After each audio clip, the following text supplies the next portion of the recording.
আমি টুম্পা অটোওয়ালি পৌঁছে দেবই টাইমলি। কতদিন বাদে আমাদের বাড়িতে একটা নাড়ু গোপাল আসছে। সত্যি মা, নাড়ু গোপালই আসবে, আমার বাবুর সন্তান। আমি ওকে নিজের হাতে মানুষ করব।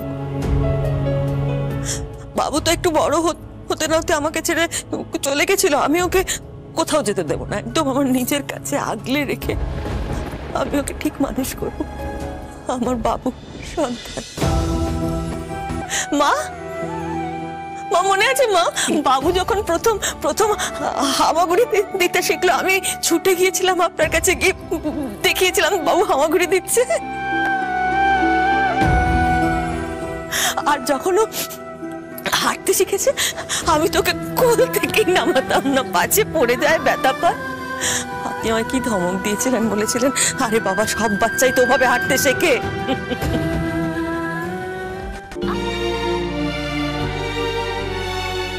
মনে আছে বৌমা, আমার সব মনে আছে। তোমার মনে আছে বাবুর গলায় একবার মাছের কাঁটা আটকে গিয়েছিল, তোমার মা বললেন সাদা ভাত দিতে, তাতে নাকি কাঁটাটা নেমে যাবে। তুমি সেটা না শুনে বাবুকে নিয়ে সোজা হাসপাতালে। ফিরে এসে আমার খুব লজ্জা লাগছিল। মা, আমার বাবু ফিরে আসছে তাই না মা?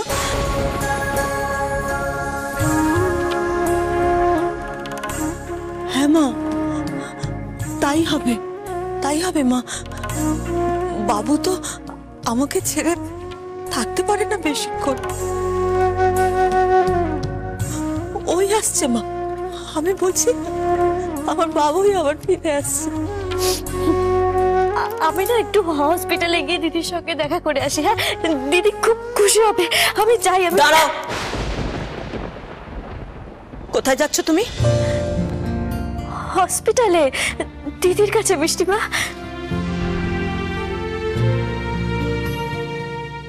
ওর সামনে গিয়ে দাঁড়াতে তোমার লজ্জা করবে না?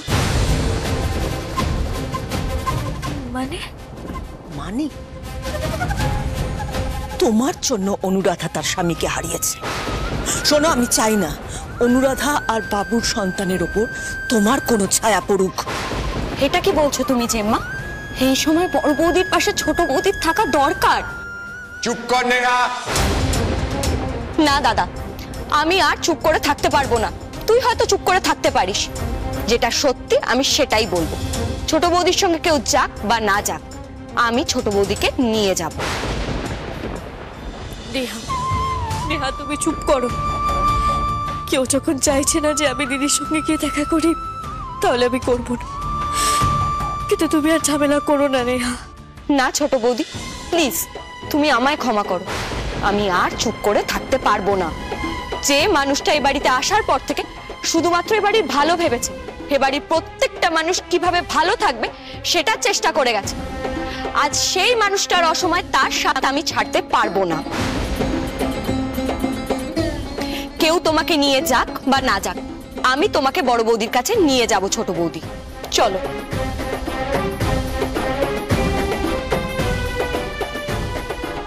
আবির, তুই ওখানে দাঁড়িয়ে কি করছিস? তাড়াতাড়ি ড্রেস চেঞ্জ করে ওদের সাথে যা।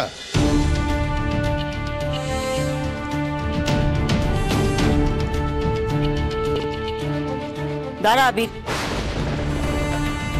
কোথায় যাচ্ছিস তুই? মানে বৌমা, ওকে বাধা দিও না, ওকে যেতে দাও।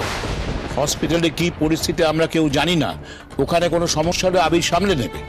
কিরে আবির, দাঁড়িয়ে কেন? তাড়াতাড়ি যা, আমি তোকে বলছি।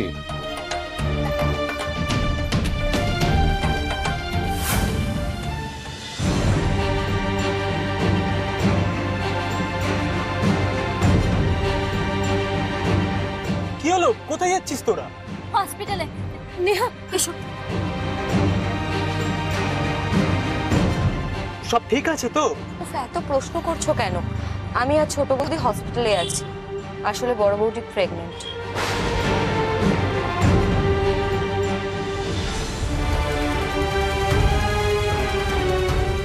আপনি কেন যেতে পারি না? কিন্তু কেন দাদা?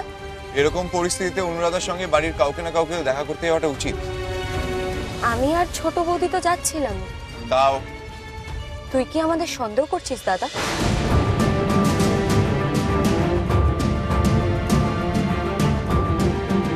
না, এই সময় আমার কিছু বলা উচিত হবে না, কিন্তু এটা পরিষ্কার যে কোনো বড় সমস্যা হয়েছে। দাদা, আমি সত্যি কোনোদিনও আশা করিনি তুই ছোট বৌদির সঙ্গে এরকম ব্যবহার করবি। বিশ্বাস কর, বাড়ির কেউ কোনোদিন এটা আশা করেনি যে টুম্পা বাড়ির সাথে এটা করবে, বাড়ির এত বড় ক্ষতি করে দেবে। ছোট বৌদি কারোর কোনো ক্ষতি করেনি, আর আমি সেটা জানি। তুই জানলে না না জানলে কিছুই বদলায় না নেহা। যেটা সত্যি সেটা সত্যি থেকে যায়। কিন্তু কোনটা সত্যি আর কোনটা সত্যি না সেটা জানাটা খুব দরকার। তুই কি সেটা জানার চেষ্টা করেছিস? দেখ নেহা, আমার যতদূর জানার দরকার আমি ততদূর চেষ্টা করেছি, কিন্তু একটা জিনিস আমার কাছে একদম পরিষ্কার ছিল, টুম্পা আমাকে কোনো সত্যি বলবে না। আর সেটা না করে টুম্পা যে পরিবারের কত বড় ক্ষতি করেছে সেটা আজ আমরা জানি।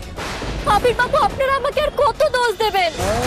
এই কথাটা তোমার তখন ভাবা উচিত ছিল টুম্পা, যখন তুমি পরিবারের সকলের কাছ থেকে সত্যি গোপন করে পরিবারের এই ছেলেকে এত বড় একটা বিপদে ঠেলে দিয়েছিলে। দাদা, আমার কাছে জানিস তো একটা জিনিস খুব পরিষ্কার, তোরা কেউই সত্যিটা জানার চেষ্টা করছিস না। অনেক চেষ্টা করেছি নেহা, আর শুধু আমি নই, বাড়ির সবাই। কিন্তু সত্যিটা তখন গোপন করে রাখা হয়েছে, আর এখন যে সত্যিটা আমাদের সকলের সামনে রয়েছে সেই সত্যিটাই আমরা বিশ্বাস করি।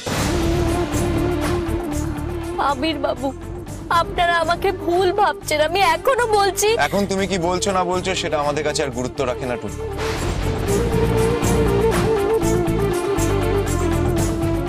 তার মানে সবাই টুম্পাদিকে দোষী মনে করছে। তাহলে কি সকলের মনে হচ্ছে টুম্পাদির জন্য অর্কদা মারা গেছে? এটা ঠিক না।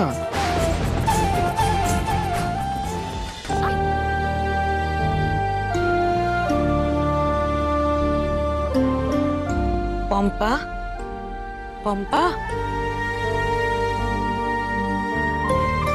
একটা ভালো খবর আছে মা। তুই মা হতে চলেছিস। তোর গর্ভে তোর আর অর্কর সন্তান আসছে।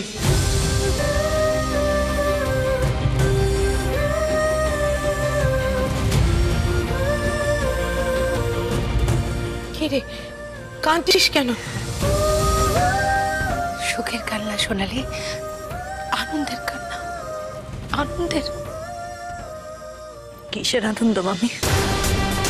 আমার জীবনের থেকে সব সুখ সব আনন্দ কেড়ে নেওয়া হয়েছে। এরকম কথা বলছিস কেন মা? বলতে নেই, বলিস না। আর কি বলবো মামি, আমার নিজের বোন আমার জীবন থেকে সবকিছু কেড়ে নিল, আর আমি কিচ্ছু করতে পারলাম না। আমি বারবার টুম্পাকে জিজ্ঞেস করেছিলাম অর্ক কোথায়, অর্ক কোথায়। ও আমাকে একটাই উত্তর দিয়ে গেছে যে অর্কর সাথে আমাদের বাইরে দেখা হবে। কিন্তু বাইরে গিয়ে দেখলাম অর্ক নেই, অর্ক ভেতরেই ছিল। আমার চোখের সামনে আমার অর্ক শেষ হয়ে গেল, আর আমি কিচ্ছু করতে পারলাম না মামি। আরে সবকিছু হয়েছে শুধু একটা মানুষের জন্য, টুম্পা। টুম্পা, আমি টুম্পাকে জীবনে ক্ষমা করতে পারবো না। বাবা, এখন এসব নিয়ে তুই ভাবিস না, একদম ভাবিস না। তোর গর্ভে যে সন্তান আছে এখন তাকে নিয়ে ভাবতে হবে তো মা। কোন সন্তানের কথা বলছো মামি?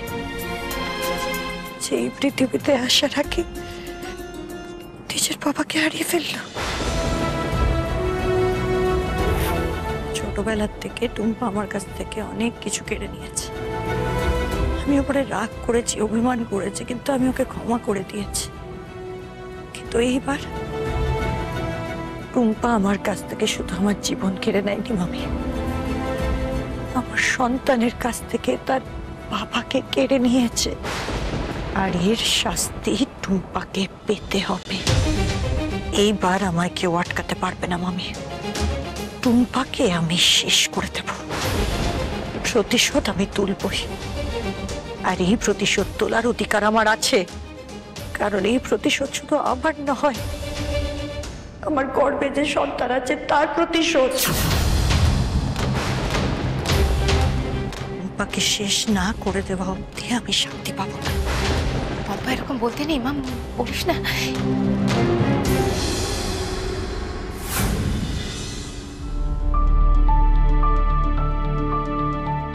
কাউকে তো দেখতে পাচ্ছি না। ছোট বৌদি, তুমি এত চিন্তা করো না।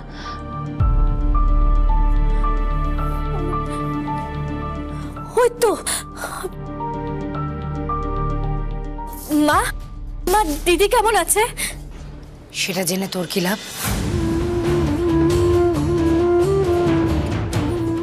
তুমি এরকম কেন বলছো? দিদির অবস্থা নিয়ে আমার কিছু যায় আসবে না, এটা তুমি ভাবলেও কি করে? তুই নিজেই আমাদেরকে এই সমস্ত কিছু ভাবতে বাধ্য করেছিস। তোমরা আমাকে ভুল ভাবছো। টুম্পা, অনেক হয়েছে, তুই এক্ষুনি এখান থেকে চলে যা।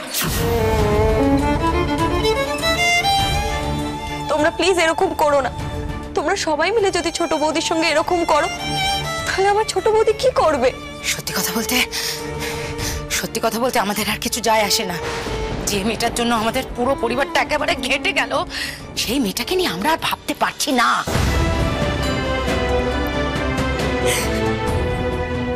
দুটো পরিবার মিলে যদি আমাকে এভাবে একা করে দাও, তাহলে তো আমার বেঁচে থেকে আর কোনো লাভই নেই। এই শোন, তুই বেঁচে থাকবি কি থাকবি না সেটা সম্পূর্ণ তোর ব্যক্তিগত ব্যাপার। তুমি আমাকে এরকম বলতে পারলে? হ্যাঁ, আমি তোমাদের কেউ নই। এই সব কিছু আগে ভাবা উচিত ছিল তোর। কি এমন দোষ করেছে আগে বলবে তো? তোর জন্য পম্পা তার স্বামীকে হারিয়েছে,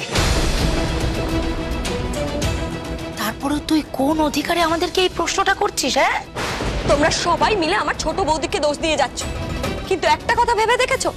আর যদি আমার ছোট বৌদি না থাকতো, তাহলে আমার মাও বাড়ি ফিরতো না, না বড় বৌদিও বাড়ি ফিরতো। কি হলো, তোমরা সব চুপ করে গেলে? পম্পা এখন প্রেগনেন্ট। ডাক্তার জানিয়ে দিয়েছে পম্পাকে কোনো রকম মানসিক অশান্তির মধ্যে থাকতে দেওয়া যাবে না। তাছাড়া পম্পাও পরিষ্কারভাবে জানিয়ে দিয়েছে সে কোনোভাবে তোর সঙ্গে দেখা করতে চায় না। তাই আমি তোকে হাত জোর করে অনুরোধ করছি, টুম্পা, তুই এখান থেকে চলে যা। নিজের দিদির সঙ্গে এরকম অবস্থায় আবার দেখা করার কোনো অধিকার নেই? না, নেই।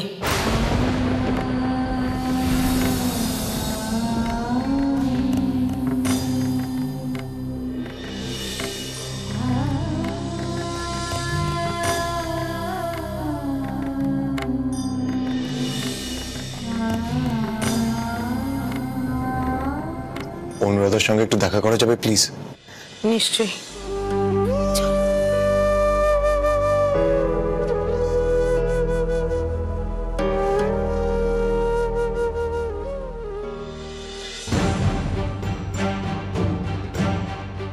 টুম্পাদির সাথে যেভাবেই হোক যোগাযোগ করতে হবে, কিন্তু টুম্পাদি এখন বাড়িতে থাকবে কিনা সেটা বুঝতে পারছি না।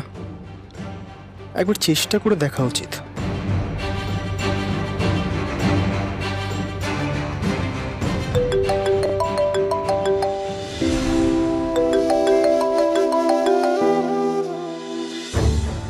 টুম্পাদি তো এভাবে কোনোদিনও ফোন কেটে দেয় না। তাহলে কি টুম্পাদি এখন ব্যস্ত আছে? না, যতই ব্যস্ত থাকুক না কেন, টুম্পাদিকে ফোন করলে টুম্পাদি ফোন ধরে। তাহলে কি টুম্পাদি এতটাই ভেঙে পড়েছে যে সে কারোর সঙ্গে কথা বলতে চাইছে না? টুম্পাদিকে একা ছেড়ে দিলে টুম্পাদি আরো অসহায় হয়ে পড়বে। আরেকবার চেষ্টা করে দেখি।